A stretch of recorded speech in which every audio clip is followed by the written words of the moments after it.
To be honest, I fought the best of them so far. I think Jack is probably the top I fought, so he definitely deserves the world title next. Give this man a round of applause. Hope Eddie Hearn, Sam Jones do the right thing. Give him a world title. He definitely deserves it. Just like he said, I had my time in the sun, and it's time to turn over him. Good job, Jack. And it's really good, bro. Really, I fought the best of them. You was the best so far, And I'll give you tips. I'll talk to you about things later. Yeah. That's certainly. So Regis Prograis came out stating that Jack Catterall is a better fighter than Devin Haney by claiming that Jack Catterall is the best fighter he fought. Check it out. Now, whatever you want to call this, bitter, hater, but one thing for sure and two things for certain, you can't call it the truth. Even though Regis Prograis has been in the ring with both Jack Catterall and Devin Haney, this is a pure example of one of the unique occasions that debunk the notion of you don't know much about boxing if you never boxed before. Well, forget about boxing before. Regis Prograis actually boxed both Devin Haney and Jack Catterall. So our opinion, the fans' opinion, means nothing compared to Regis. As long if Regis tells the truth. But if his opinion is clouded by his personal bias or hate, then of course he's not going to tell the truth. Which that's very significant. When a fighter is emotional instead of being logical, telling the truth, you can't take his opinion seriously. That's when the fan's opinion matters more than the fighter.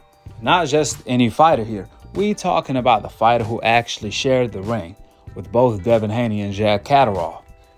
Regis want to convince the fans that Jack Catterall is a better fighter than Devin Haney. He's the best fighter he fought. But statistics says otherwise. Obviously, it's universal. We judge who's the better fighter. We judge who is the best fighter based on his dominance in the ring. Not based on how competitive the fight was. That's actually the contrary. That means the fighter was not dominant, meaning he was not the better fighter. Regis is saying, Jack Catterall is a better fighter because the fight was more competitive. I was actually in the fight, so I didn't look as bad. But when I fought Devin Haney, I don't want to say that's the best guy I fought because he put the beast by Dre on him. Respectfully, Regis is still bitter about that, and that's why he said that. That's as clear as day. I want you guys to peep the difference. After Regis fought Jack Catterall, he told him at the end, I got some tips for you, basically to get better. In other words, he sees flaws and mistakes in Jack Catterall's game. However, when he fought Devin Haney, he had nothing to say like that. He had no criticism, or he didn't even want to show Devin Haney anything. If anything, he wanted Devin Haney to show him everything he was doing to him. So that's the difference. Regis had an advice to Jack Catterall after the fight, so he can improve.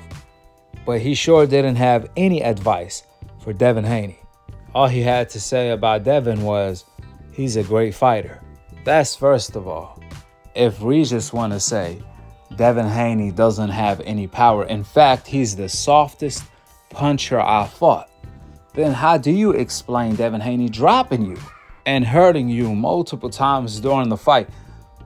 Either Regis doesn't have a chin or Devin Haney has power. You can't have it both ways. Regis said Jack Catterall is the best fighter he fought. But if that's the case, how did Regis manage to win 5 rounds against Jack Catterall, but when he fought Devin Haney, forget about winning a round, forget about winning a minute. Regis couldn't even win 10 seconds of that fight. Regis literally couldn't win even 10 seconds against Devin Haney. I mean, how is Regis coming up to the conclusion that Jack Catterall is the better fighter? Based on what? If it's on power, Devin Haney hurt Regis more than Jack Catterall. If it's based on dominance, Devin Haney dominated Regis way more than Jack Catterall. In fact, a lot of the fans had Jack Catterall only winning by 1 point, not even a round against Regis. Meanwhile, against Devin Haney, forget about winning rounds, forget about winning a round, forget about winning a minute. Regis couldn't win 10 seconds against Devin Haney. That's why the fight went down as the most dominant fight in history over the course of 12 rounds. Regis landed the least amount of punches on Devin Haney in a championship fight. That's how bad Devin Haney dominated Regis. We scale who is the best fighter. We scale who is the better fighter based on dominance, not based on how competitive the fight was. If a fight was as close as 113 to 112 on a scorecard, that means the fighter was not dominant. That means he was not the better fighter if the fight was that competitive, like Jack Catterall versus Regis compared to Devin Haney versus Regis. I mean, you can compare Jack Catterall versus Regis fight more so to Devin Haney versus Ryan, because when Ryan cheated Devin Haney by taking PEDs, Dan Rafael actually had Devin Haney winning by 1 point. He scored the fight 113 to 112. The Zone scored the fight as a draw, 112 to 112.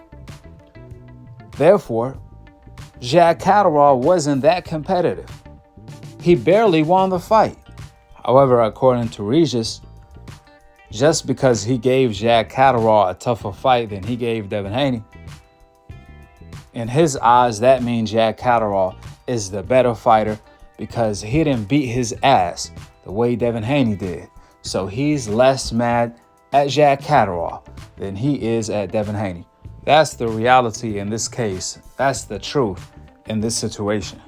We talking about a fighter like Regis, who went from saying Devin Haney is a great fighter immediately after losing to him in the ring, to defending Ryan for cheating by taking PEDs. Regis tried to compare that to his situation with Devin, even though Devin never took PEDs against him and Devin never missed weight against Regis. Plus, Regis gained 16 pounds when he fought Devin Haney. Devin was only 5 pounds more than Regis, so what can 5 pounds do to a pillow-fisted fighter, supposedly? That ain't gonna give him no advantage, especially when Regis was the natural 140-pounder and the natural puncher in the weight class. In fact, Regis is talking about moving up to 147 as well. He said that he have outgrown the 140-pound division. If that's the case, why the hell is he complaining about weight when Devin Haney made weight? Like I said before, the key difference is that Devin Haney never missed weight and never took PEDs like the cheater Ryan Garcia did. People lie, men lie, women lie. However, numbers don't lie. How is Regis complaining about weight? How is Regis only complaining about 5 pounds that Devin Haney had an advantage of when Regis was the natural 140-pounder, the natural puncher? Now he's already talking about he outgrown the weight class and he's ready to move up to 147, which by default, that means the weight had no significance in the Devin Haney fight. Since Regis is the bigger guy, he's actually talking about moving up to 147 before Devin Haney is, meaning he's the bigger guy. He was bigger than Devin Haney naturally. Devin at that time moved up from 135 to 140, so Regis was the bigger guy. However, he tricked the silly fans, the casual fans, or the casual fans tricked Regis, since Regis started repeating their talking point to believe in that Devin Haney was the bigger guy. With the opinions out of the door and the facts laid out on the table, go ahead and drop your thoughts in the comment section below. Subscribe below, and to be continued on the next episode of Akhi TV. Peace out. Wa alaikum assalam wa rahmatullahi wa barakatuh. Maybe give it a try at 147. You know, I've been at 140 my whole career, and I am getting older, and I always wanted to put on weight, and I stayed at 140 for a long time. So maybe it might be time to go up to 147, but at the same time, we'll see how it happens.